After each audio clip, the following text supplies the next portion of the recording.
Welcome to the Rim Break Rodeo. We hope this video helps. You start by making sure the essentials are ready: power, network, and matching accounts. Plug in or charge your Quest 2 above half. Wireless streaming needs stable bandwidth. Once done, join both headset and PC to the same 5 GHz Wi-Fi or prepare a USB-C link for wired performance.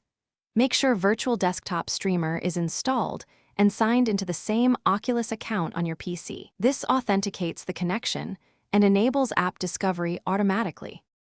Next, you launch Virtual Desktop in the headset and pick your PC from the discovered devices.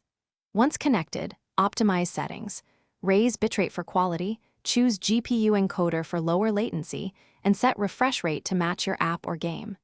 You do this because higher bitrate and proper encoder reduce compression and lag. Meanwhile, selective tweaks prevent stutter. Make sure to move the router nearer, limit other Wi-Fi clients, and test with a short app to confirm smooth motion.